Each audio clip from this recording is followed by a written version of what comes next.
Every night, there is a moment you cannot remember. 1 second you are awake. You hear the room around you. You feel the pillow beneath your head. Thoughts are moving through your mind, and then the world disappears. Hours later, you wake up. But there is something deeply strange about what just happened. You cannot point to the exact second when waking reality vanished. You have willingly entered this mysterious state thousands of times. And scientists still don't fully understand what happens to consciousness when you cross that invisible boundary. Sleep feels like switching off, but your brain does not switch off. Far from it. As you begin falling asleep, your brain moves through recognizable changes in electrical activity. During the earliest stage, known as N1 sleep, your awareness of the outside world begins to loosen. Sounds may still reach you. Thoughts can become fragmented. Images may appear without becoming full dreams. You are no longer completely awake, but you may not realize you are asleep either. Someone can wake you during this stage, and you might insist, "I wasn't sleeping." That is the first WTF moment. You can be asleep before you consciously know that waking consciousness has disappeared. As sleep deepens into N2, your brain becomes less responsive to the environment. Characteristic bursts of brain activity called sleep spindles appear. Large electrical events known as K-complexes also occur. The outside world has not vanished. Your sensory organs still receive information. Your ears don't suddenly stop working, but the brain changes how incoming information is processed and how strongly it reaches conscious awareness. Think about sleeping through traffic outside your window, but instantly waking when someone says your name. Or a parent sleeping through ordinary household sounds, then waking when their baby cries. The sleeping brain is not simply disconnected. It can continue evaluating parts of the environment. Wait, what? While you seem absent from the room, your brain is still listening. Then comes deep, non-REM sleep. Slow electrical waves become prominent. Responsiveness to the outside world drops dramatically. Waking someone becomes harder. This stage is associated with important restorative processes, and sleep more broadly plays a major role in memory. During waking life, your brain constantly collects information. Faces, conversations, places, skills, emotional experiences.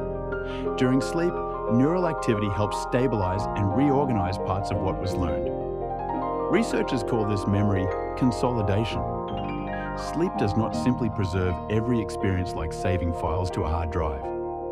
Different stages of sleep appear to contribute to different forms of learning and memory in complex ways. But here's the unsettling part. While your conscious connection to the room is dramatically reduced, your brain is actively working on experiences that may later become part of who you are. You wake up changed by processes you never consciously witnessed. And then there is REM sleep. Your brain becomes highly active. Your eyes move rapidly beneath your eyelids. Muscle activity is strongly suppressed, and vivid dreams become especially common. Suddenly, your brain can create an entire world. People, rooms, fear, movement, conversations. Sometimes impossible events feel completely normal.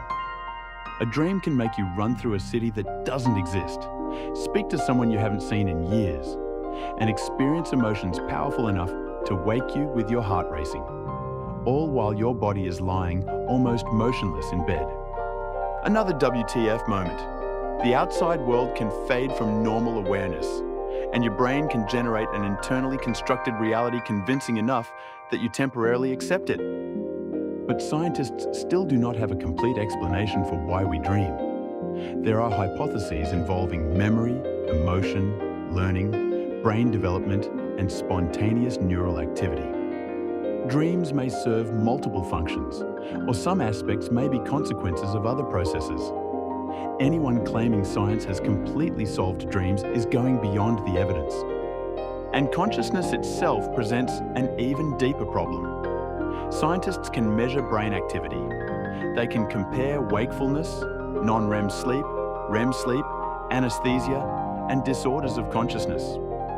They can study when people report experiences, But explaining why particular patterns of brain activity produce subjective experience at all remains one of science and philosophy's hardest questions.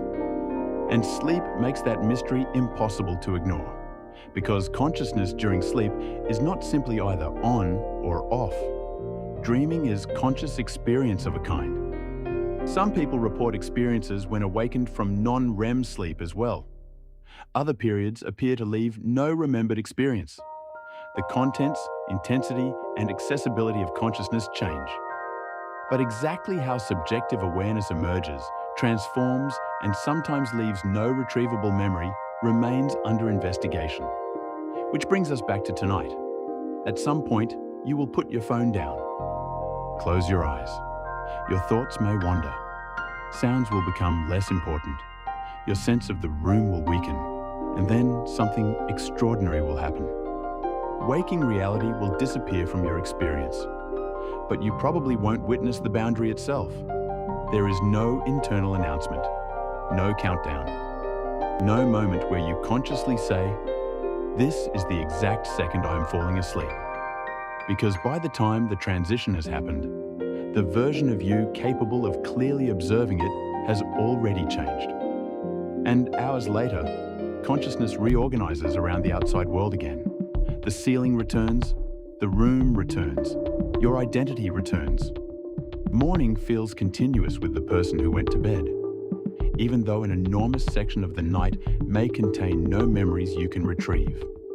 You have fallen asleep thousands of times, and yet you have never consciously experienced the exact moment when waking reality slips away. If this made something as ordinary as going to sleep feel completely different, subscribe. Every single day, we uncover another hidden truth about reality, science, space, and the human mind. Because some of the greatest mysteries aren't hidden inside black holes or distant galaxies. They're happening in your bedroom every night, and you've been experiencing them your entire life without even noticing.